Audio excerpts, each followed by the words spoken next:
Глава 1. Вступление. Аватар: Легенда об Аанге стал одним из самых лучших мультсериалов за всю историю. Имея прекрасный сюжет, захватывающий сеттинг, а также чудесных персонажей, он очень быстро обрел статус шедевра. И как и любой коммерчески успешный проект, он не смог устоять перед соблазном создания какого-либо продолжения. Первым таким проектом стал Повелитель Стихий, который вышел настолько ужасным, что мне даже говорить о нем неохота. Далее, в апреле 2012 года, свет увидел невероятно противоречивый проект Легенду о Корре, который очень сильно не полюбили на Западе. Да и что уж там, у нас она тоже не всем пришлась по душе. Хотя и хорошего критического обзора на RuYouTube я до сих пор не нашел. Именно поэтому я решил поставить точку в этом вопросе, по крайней мере на моем канале. И для тех, кто уже навел мышку на значок дизлайка и начал писать гневный коммент, я сразу скажу, что Корра не так уж и плоха. У меня даже есть ролик, где я хвалю этот мультсериал. Но в том видео я абстрагировался от всех косяков Корры. Но сегодня... Сегодня мы уже оторвемся по полной. Присаживайтесь поудобнее. Мы начинаем. Глава 2. Базовые проблемы. Против продолжения Легенды об Аанге я изначально не был, потому как история действительно отличная, и ее можно прекрасно продолжить, но не так, как ее продолжили в реале. Авторы подошли к проекту как-то по-халатному, что ли, забили на сценарий и вообще на все каноны, которые они же и создавали. Правда, в этот раз они писали сценарий без своего главного сценариста, Аарона Эхоза, и возможно именно это и стало их камнем преткновения. Но теперь давайте поподробнее. Мультсериал стартует довольно интересно. Мы узнаем о том, что произошло после прекращения Столетней войны, о возведении нового города, где живут жители всех народов. Нового аватара демонстрируют довольно живо и интригующе. Тут особых претензий нет. Все выглядит достаточно захватывающе. Нам показывают старых персонажей, таких как Катара, а также детей Аанга. И все вроде бы неплохо, но уже здесь авторы начинают демонстрировать свою халатную работу в сценарном плане. Тензин перелетает через полпланеты, взяв с собой всех детей, беременную жену, и после говорит это. Мы здесь только переночуем, потом мне придется вернуться в город. То есть, зачем было это делать? Лишь за тем, чтобы представить нам новых героев. Но с точки зрения персонажа, этот прилет выглядит максимально нелепым. Ну ладно, это всего лишь мелкие придирки. Идем дальше. Я не сильно хотел бы сравнивать Легенду об Аанге и Корру, но, увы, этого никак не избежать. Дело в том, что главной составляющей, которая сделала историю о лысом мальчике такой прекрасной, я считаю именно персонажей, невероятно интересных и проработанных героев. Героев с раскрытым прошлым, с понятными стремлениями и очевидным развитием ближе к концу, а также их взаимодействие друг с другом. И в моем прошлом видео я сказал, что в Корре главной является сама Корра, а остальные герои не так важны, и это правда. Но дело в том, что несмотря на то, что сериал якобы концентрируется исключительно на проблемах Корры, он все же пытается впихнуть новых и новых героев чуть ли не в каждой серии, но у него это не получается, и он начинает добавлять еще и еще героев. Только задумайтесь, в Легенде об Аанге присутствует 13 основных персонажей, которые так или иначе участвуют в действиях на протяжении 61 серии, и все эти герои остались раскрытыми, в то время как в Корре присутствует 26 героев на 52 серии, и, мягко говоря, раскрытым из них остался только один, и то наполовину. Шоу имеет много проблем, но при этом продолжает создавать их, добавляя все новых и новых героев, которые, к слову, не являются какими-то новыми персонажами. Они просто нелепые копии уже имеющихся героев из Аанга, с оконами Малках, Суюки и Зуко. Хоть сериал пытается себя вести как нечто отличительное от Легенды об Аанге, оно продолжает брать приемы и копировать все того же Аанга. Поскольку Корру держат на Южном полюсе насильно, она сбегает оттуда для того, чтобы научиться магии воздуха у Тензина, который до этого вежливо отказал ей из-за... У меня есть обязанности перед городом. Я один из старейшин, а обстановка там сейчас очень нестабильна. Когда Корра добирается до республиканского города, то мы видим просто колоссальные изменения за 70 лет. С одной стороны, это странно, но я тут ничего такого не вижу. Это в принципе реально. Но справедливости ради, зрителям не сильно понравились такие масштабные изменения. Все эти новые технологии, более-менее современные корабли и самолеты. Возможно, это потому, что они не были так хороши, как самолеты и корабли в War Thunder. Да вы просто гляньте на эти махины, аж дух захватывает. Императорский флот Японии теперь доступен в военном экшене War Thunder. Познай всю мощь первых тяжелых крейсеров в игре, огромных как Годзилла. Вот это уж действительно круто. А если тебе захотелось полетать на реактивном самолете, без проблем, в War Thunder это есть. Если тебе по душе сухопутная артиллерия, то можно выбрать любой танк, да и к тому же преобразить его как тебе угодно. Здесь есть крутые скины и декораторы, которыми ты выделишься на фоне других игроков. Сотни танков, самолетов, кораблей, вертолетов разных наций. прям как в Аватаре. Думаю, что против таких пушек ни один маг бы не устоял. В War Thunder началась глобальная мировая война с историческими битвами по всему земному шару. Просто выбери точку на глобусе, вступи в схватку и измени ход истории. Получай награды и достижения за победы и не трать время в очередях. War Thunder запускается почти мгновенно. Топовая графика и реалистичный звук позволят тебе с головой окунуться в кинематографические баталии. В общем, игра классная, да и к тому же бесплатная. Так что просто переходи по ссылке в описании, получай крутые бонусы за то, что перешел именно по этой ссылке, и начинай уже крушить вражескую артиллерию в игре War Thunder. Я не спорю, что за 70 лет в принципе возможен такой научно-технический прогресс, но то, чего я действительно не понимаю, это решение избавиться от восточной составляющей, которая делала мир Аватар Легенда об Аанге таким интересным, и сделать мир американизированным, превратить людей из этой вселенной из исконно восточных в западных. Здесь основная моя претензия, и дело тут совсем не в технологиях. Мир Легенды о Корре имеет исконно западные проблемы, западный взгляд на мир и полную американизацию всего того, что было в Аватар Легенда об Аанге. Но, камон, нам это с головой хватает в нашем реальном мире. Зачем было делать мир из медитативного восточного в суетливую Америку начала 20-го столетия, для меня остается непонятным. Через некоторое время после прибытия Корры и уничтожения части города Еюжи нам представляют первого злодея, который выглядит достаточно внушительно в начале, но в конце просто сливается. Вообще, все 4 злодея Корры остались нераскрытыми. Вы можете сказать, что, мол, было мало времени, но ничего подобного. Если бы создатели уделили хотя бы одну серию каждому антагонисту, то они стали бы гораздо ближе для зрителей. Амон изначально кажется интересным злодеем, но в итоге его раскрытие выглядит максимально наплевательским со стороны авторов. Если бы нам показали его жизнь после того, как он сбежал с Южного полюса, и показали его переживания на протяжении этих лет, то он бы стал просто прекрасным антагонистом. Назвали бы серию «Одинокий Амон» и показали бы его жизнь до событий Корры. Все. Да и вообще, можно было придумать гораздо более интересную предысторию в принципе. Просто максимально скучнейший персонаж, мне даже говорить о нем скучно. Захир также имел потенциал как крепкого антагониста, но его взгляды противоречат его действиям. В одной серии он отпускает все тяготы этого мира и обретает способность летать, но по факту на протяжении последующих серий он все так же преследует все те же мирские цели. Он так ничего и не отпустил. Где тут смысл? Его персональные черты и взгляды под конец сезона просто улетучиваются. С Кувирой вся та же проблема, что и с Амоном. Вместо того, чтобы продемонстрировать нам хотя бы несколькими флешбэками, как ей пришлось тяжко во время объединения Земляного Царства, нам показывают это.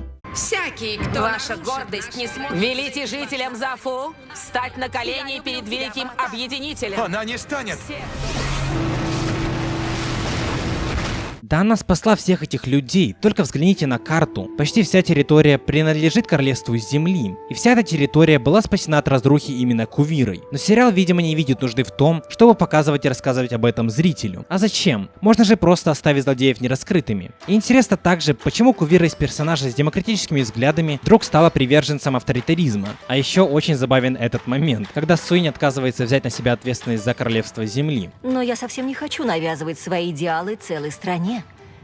Боюсь, что я не смогу вам помочь. Не хочет, видите ли, прививать свою идеологию другим. Как же это нелепо. Да там люди умирают. Эй, ты единственная, кто может это сделать. Да если бы она сказала, что у нее катка в доте нашлась и поэтому она не может помочь, это звучало бы убедительнее. Возвращаясь к раскрытию злодеев. Авторы, видимо, думали, что, помнится, в Легенде об Аанге мы не раскрывали прошлое Азая и прокатило. Давайте опять сделаем то же самое. Но нет. Хоть в Легенде об Аанге напрямую Азая никто не раскрывал, но его мотивы не было нужды рассказывать. Ведь они были продемонстрированы нам через сам мир, через то, что в этом мире происходит. Азай хотел власти, он не прекращал войну, он лишь уничтожал, и уже на этом вполне понятно его стремление, также учитывая то, что его отец был исчадьем ада, как и его дедушка. То есть это вполне обусловлено его окружением, чего я совсем не могу сказать об этих 4 антагонистах. Главной темой всего первого сезона является притеснение немагов магами. Нам это показывают через данную фразу. Вы устали жить под гнетом магов! Но дело в том, что хоть это и является главным вопросом всего первого сезона, шоу не показывает нам это притеснение вообще. За весь первый сезон все, что нам продемонстрировали, это один жалкий момент в 8-й серии, когда Тарлак совершает арест над простыми немагами. Но даже здесь это как таковым притеснением не является, потому как арест происходит только из-за того, что этих жителей подозревают в заговоре с Амоном. Вот и все. Для контраста, Аватар Легенда об Аанге показал это неравенство между магами и немагами в сотни раз лучше, даже несмотря на то, что это не было одной из главных тем мультсериала. И это было элементарно, просто добавив подколы от то в сторону Соки. Ой, извини, я тебя не посчитала, ты не владеешь магией. Я могу драться! И все. Мы сразу понимаем это неравенство. Но первый сезон Легенды о Корре, хоть и вопя во все горло о том, что главной их идеей является неравенство, не показывает это самое неравенство вообще. Оно вроде бы и есть на словах ОМОНа и ораторов на улице, но по факту мы его не видели. И тут мы подобрались к одной важной вещи, которая сделала аватар Легенда об Аанге таким прекрасным, и которая практически полностью отсутствовала в Легенде о Корре. Это демонстрация мира изнутри, переживания обычных жителей, раскрытие главных персонажей через простые взаимодействия с простыми людьми. Например, в серии «Одинокий Зуко» мы видим жизнь обычного народа в Царстве Земли, и это позволяет нам понять их положение во время войны. И это делает мир аватар Легенда об Аанге невероятно наполненным, чего практически совсем нет в Корре. Как сказал один мой друг, про республиканский город за 4 сезона я так ничего и не узнал. И это правда. Хоть и республиканский город почти всегда является основным местом действий, мы не знаем о нем ничего. Что за люди там живут, о чем они думают, какие у них проблемы. Зато мы знаем обо всех любовных похождениях Коры, Мако и Асами в дичайших подробностях. И это, как по мне, явно показывает нам то, на что сериал ставит приоритеты. Вы только задумайтесь. Мы за 3 первые серии первого сезона Легенды об Аанге мы узнали весь Северный полюс в разы лучше, чем республиканский город за все 4 сезона. Мы узнали их историю, мы узнали, чем живут там простые люди. Мы узнали о проблемах вожаков, о саду с духами, о местности за поселением, и почти все это происходило одновременно с осадой Северного полюса. Понимаете, когда зритель включает Аватара, он не хочет смотреть очередную Санта-Барбару. Всем этого хватает практически в каждом телешоу. Когда зритель включает Аватара, он хочет увидеть Аватара, а не сопли. Шоу пытается раскрывать своих персонажей, шоу пытается создавать драматические моменты, но это просто выглядит нелепо. Так как все зрители плевать хотели на персонажей. Например, когда отец Асами погиб, всем было абсолютно плевать на это. Причем и зрителям, и самим персонажам из сериала, и, судя по всему, и авторам тоже. Еще одной проблемой Легенды о Корре является то, что Корра все получает просто так. На протяжении всего первого сезона она овладевает всем без стараний и усилий. Абсолютно. Если Аанг прошел через тернистый путь, изучая все элементы, что нам очень хорошо показывают, например, в серии про изучение магии Земли, то Корра получает все просто так. Давайте по порядку. Первые 3 элемента, землю, воду и огонь, она получает чуть ли не при рождении. Окей, вы скажете, что, мол, это сделано, чтобы не показывать опять тот же самый путь, который проходил Аанг, не показывать изучение стихий очередной раз. Но дело в том, что в изучении стихий Аангом самое главное было совсем не изучение стихий, как бы это парадоксально ни звучало. Самым главным было изучение мира, взаимодействие между героями, взаимодействие с миром, чего Корра лишена абсолютно.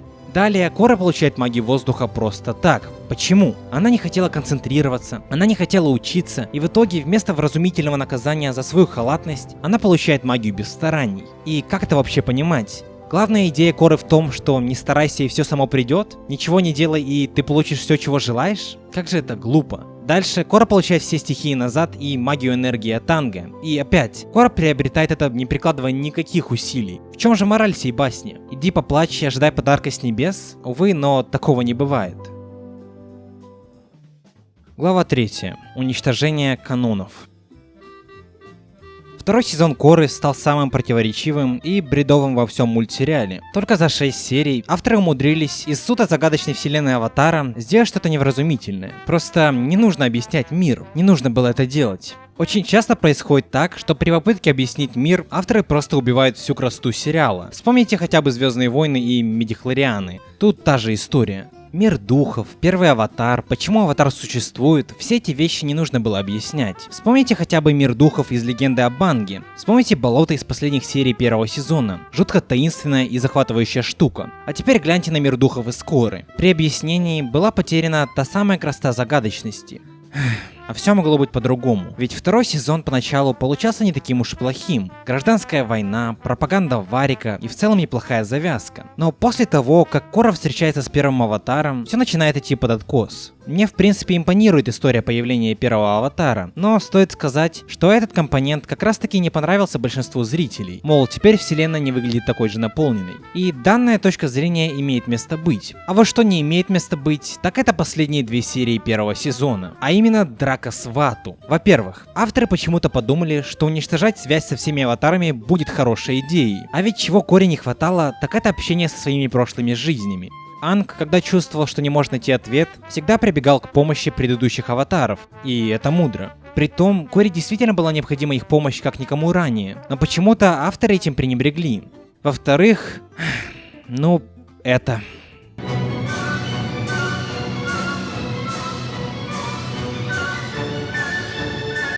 Понимаете, легенда о Банге всегда отлично объясняла природу вещей, природу состояния аватара и стихий в целом. И это было здорово. Состояние аватара, например, не было придумано только для того, чтобы в каком-то одном специальном бою помочь Чангу одолеть врага. Состояние аватара было вшито во вселенную изначально, в то время как в Коре появляется нечто только для того, чтобы помочь ей победить Вату. Нет, серьезно, превращение в гигантскую душу, которая к тому же путешествует со скоростью света и при этом может управлять магией. Дело в том, что природа этого нечто, я не знаю, как это назвать, состояние, не было рассказано нам ни разу. Она даже не была упомянута ни разу. Да что уж там, после этой битвы никто никогда больше не использовал это. Из этого можно сделать вывод, что данное состояние было добавлено в мультсериал только с целью помочь Коре единожды одолеть своего врага. Это выглядит нелепо. Было бы еще более нелепо, если бы они могли использовать лазеры, прямо как из Драгонбола.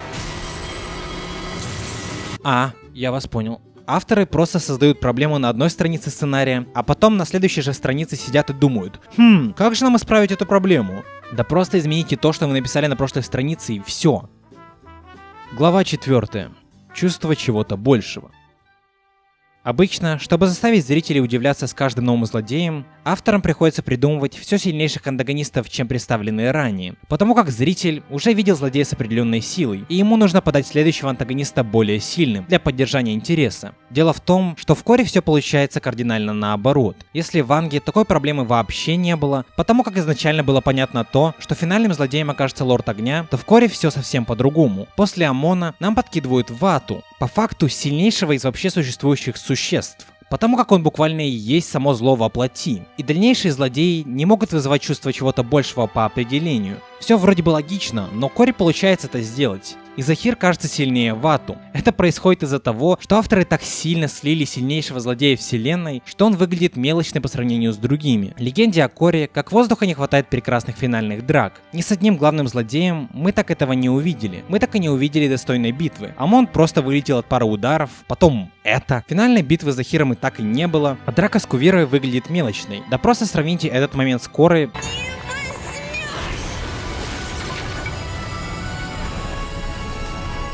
С этим.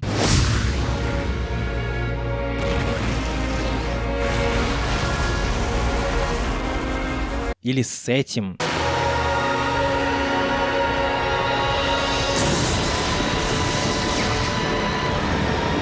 Или этим.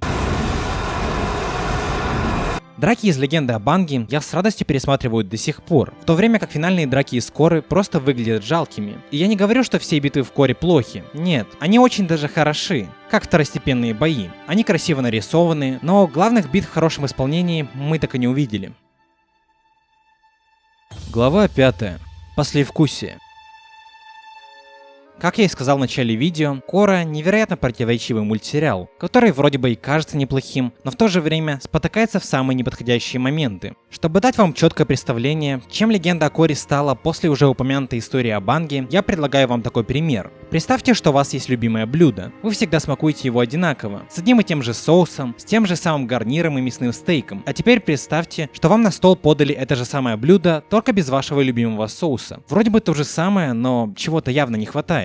В моем детстве рядом с нашим домом продавалось два мороженых. Одно было ягодное с шоколадом, а второе просто ягодное, без шоколада. Я очень любил первое, но когда мне покупали обычное, без шоколада, оно мне все равно нравилось. Но все же я чувствовал себя немного обделенным. Этим самым мороженым без шоколада и блюдом без соуса стала легенда о Коре. Я могу понять людей, которым нравится Кора, и тех, кому Кора не нравится. И у каждого будут свои аргументы. Это совсем неплохо. Мне же как бы и нравится легенда о Коре, но многие сценарные решения я считаю халатными со стороны авторов.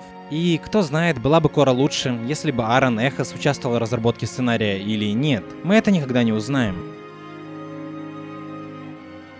Хочу поблагодарить всех, кто поддерживает меня все это время. Огромное спасибо всем, кто пытается думать и оставлять свое мнение в комментариях. Надеюсь, что вам понравилось это видео. А если же нет, то напишите, что не так в комментариях. А я пошел. Еще увидимся.